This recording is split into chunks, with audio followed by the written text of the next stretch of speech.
Assalamualaikum warahmatullahi wabarakatuh.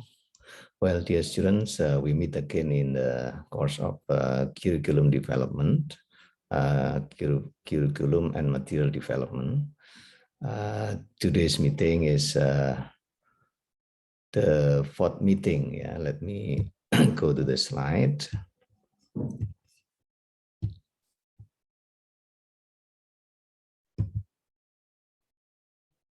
Yeah, this is the fourth meeting, and our topic today is the component of curriculum. As we see that this is the second components of curriculum that we discussed. Before this, we are discussing the need analysis in the curriculum. Now we are talking about objectives and assessment and materials in curriculum. The purpose of the outlines of this meeting today is the importance of goal and curriculum, goal and objectives, and matching assessment and test purpose and framework of materials development.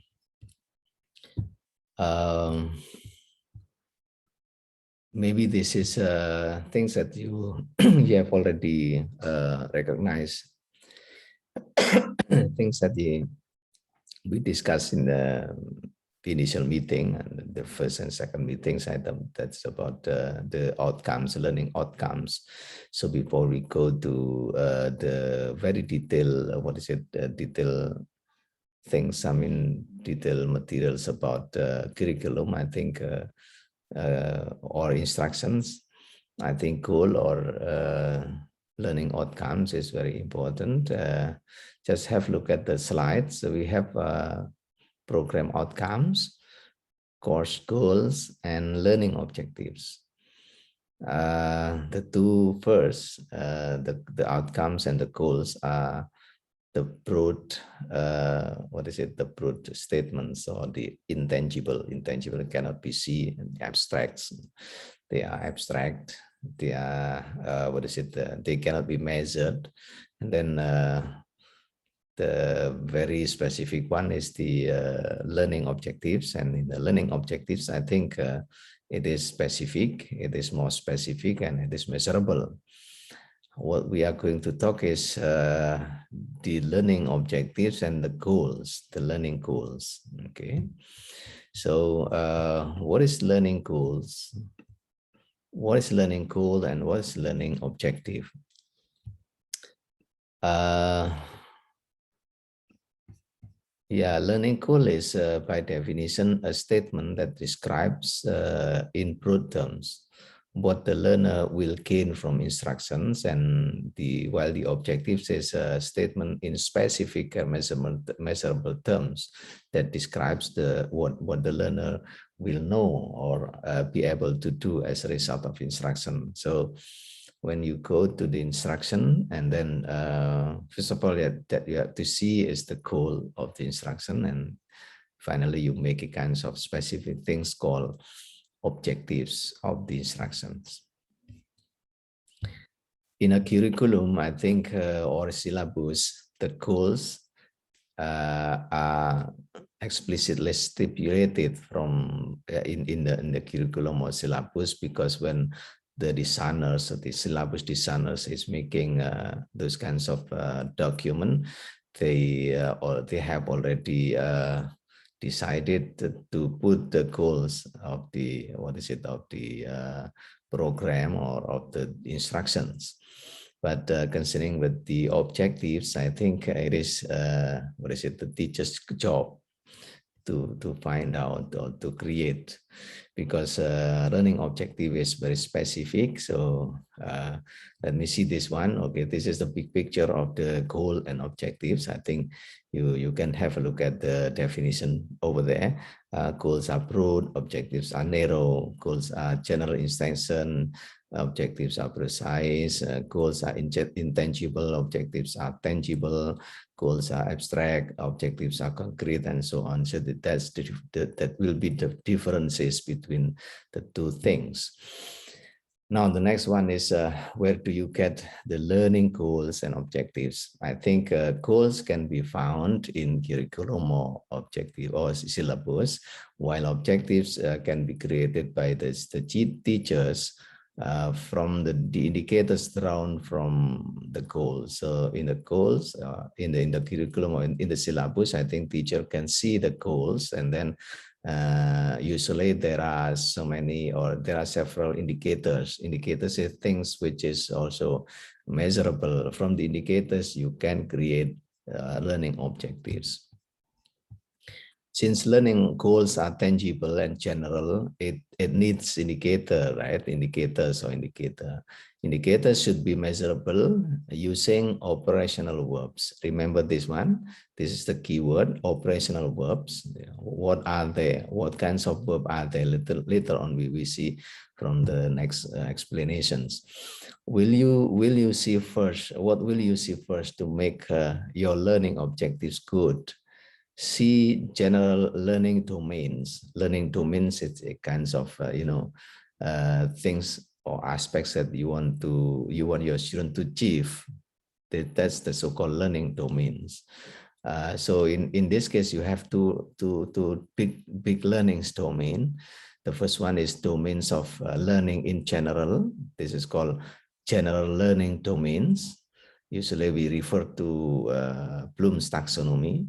And the second one is the language domain, the language learning domain. So because you are learning language, then you have to understand the so-called language domain or language learning domain. It's concerning with the second language acquisition and so on, right?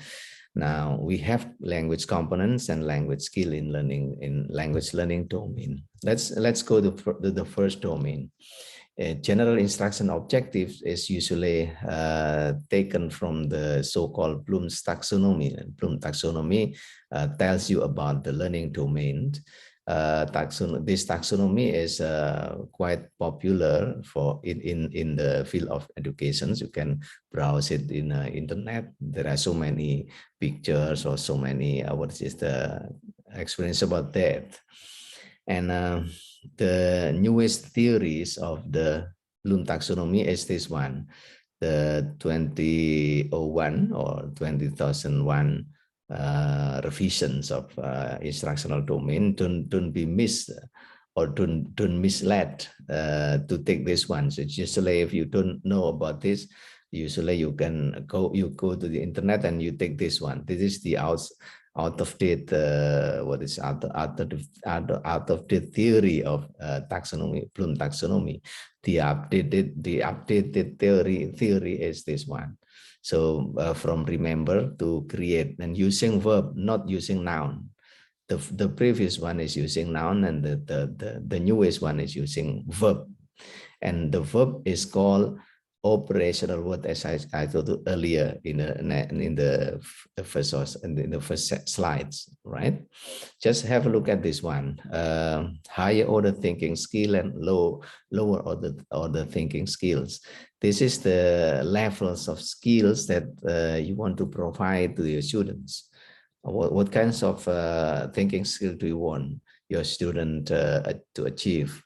I think it depends very much on your goals. And most of the 20th century learning is using this one, higher order thinking skills. Okay. Now, what are they? I mean, what kinds of things are there? I mean, what is it? What is the verbs? I mean, the operational verbs. From remember, remember is calling relevant knowledge from long-term memory. Just say about knowledge, identifying knowledge. If you want to your student to identify knowledge, then that's remembering. Understanding is making sense of what you have learned. Make sense, kind of understand. And applying is using knowledge gained in new ways. And analyzing is breaking the concept into parts. There is analyzing. Making judgment is evaluation, and putting information together in an innovative way or synthesize usually called it is called creating, right? Remember this one. These are what is it? Operational words. Okay, operational word that you can use in a learning objective. And this operational word, I think you can look at this word. There are so many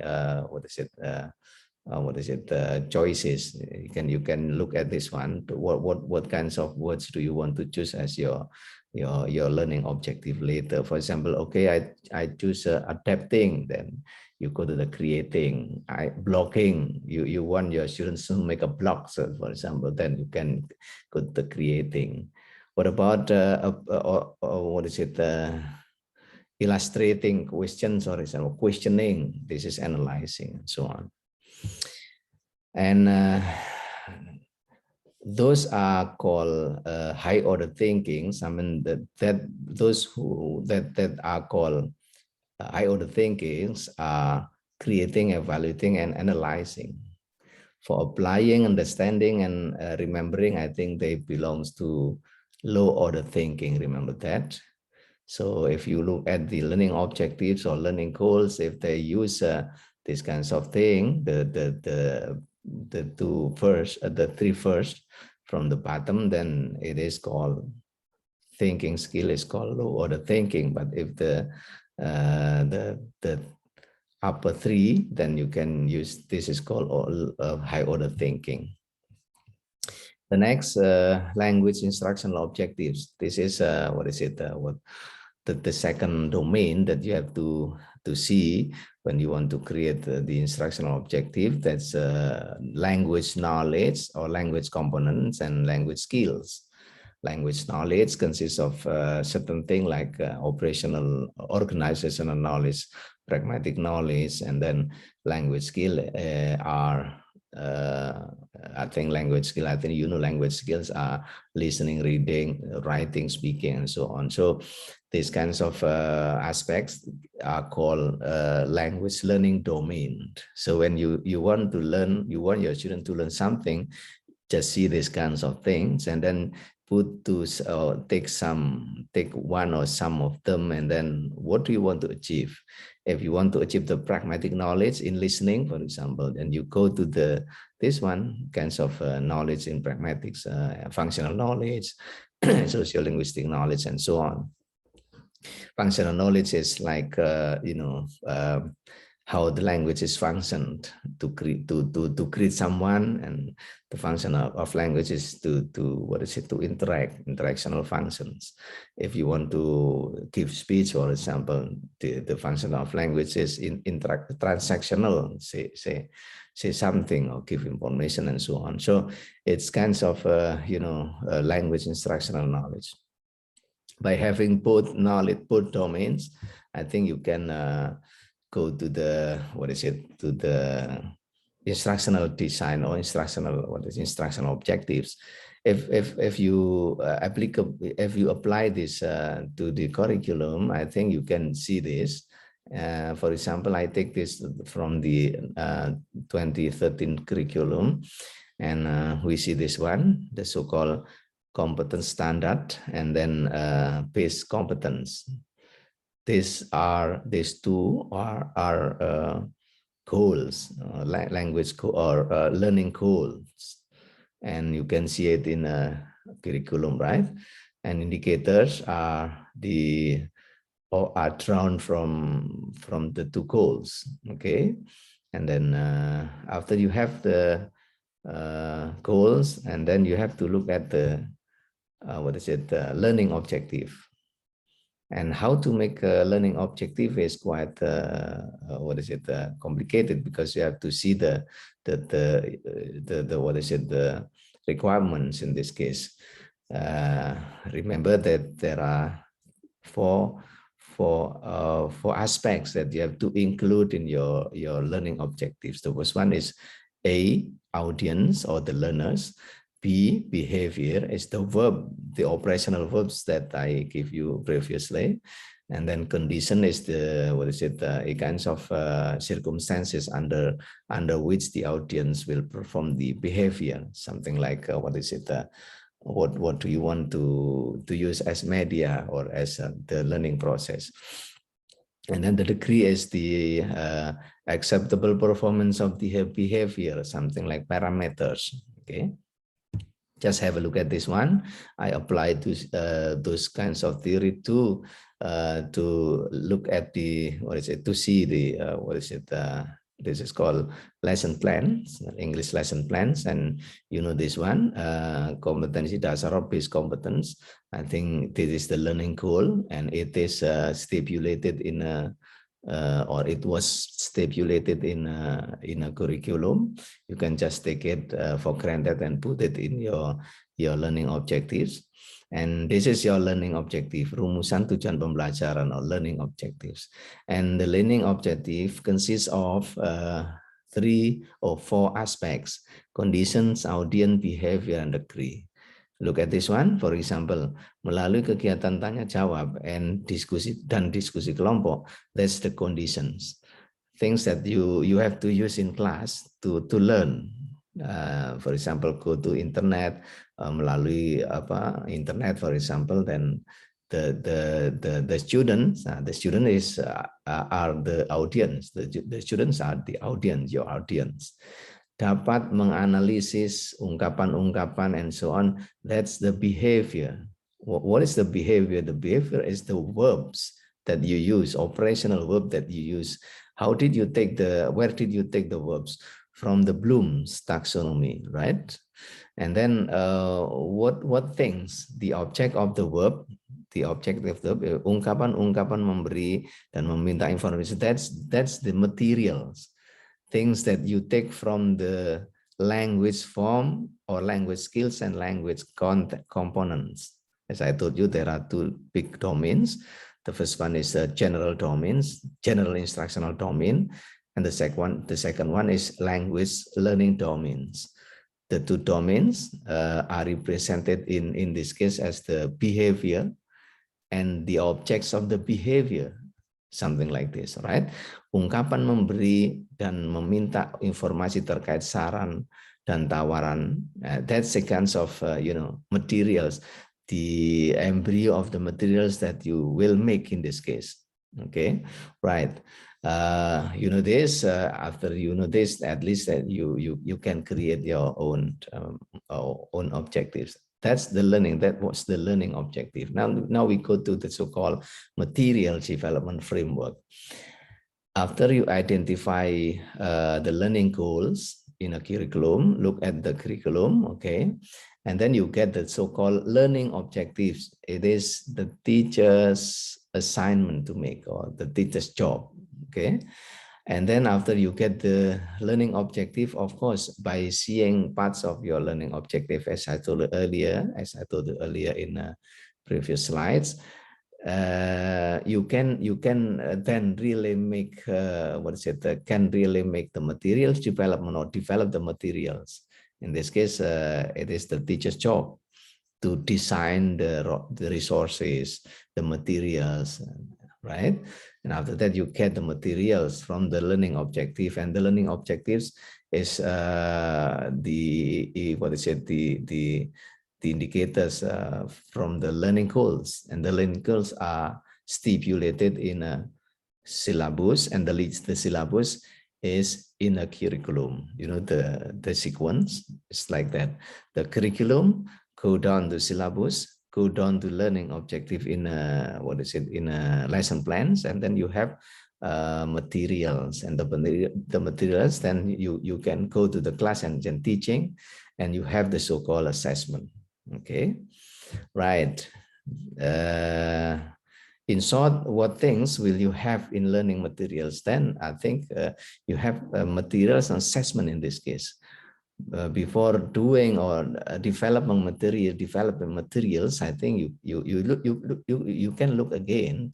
You can look again at the Bloom taxonomy, the language knowledge, the language skills. Okay, and finally you can have this kinds of thing like these pictures. Teaching materials This is the essence, things that we are going to talk after this, and things that I need you to do or to make later on. That's very important. Teaching materials, right? Okay. And teaching material, you have to develop it. How will you develop the materials? Look at the objectives. How will you get the objectives? Look at the indicators in the goal. Where will you where did you take the goal from the syllabus and the curriculum, right? After this, you have these kinds of materials, and when you have the materials, you need to assess your students to make sure whether your students can achieve the goal or not, right? What about the goal? See again the goal, and see again, go back to the assessment. What you are going to ask in the assessment or to ask your children to do is actually something that should be in line with the objectives.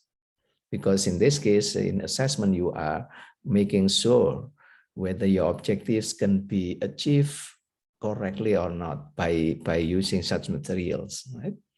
Okay, right. I think from this particular picture, I think you can take a kind of big picture that the sequences of what is it of having the materials, developing the materials, is that you have to see the curriculum first, then to see the syllabus, and then to see the objectives, and making lesson plans, going to make teaching materials, and then go to the class and go down to the field teaching with the students, and then see again what is happening in the teacher in the form of assessment, to assess, to make sure that your objective can be achieved by your students very well.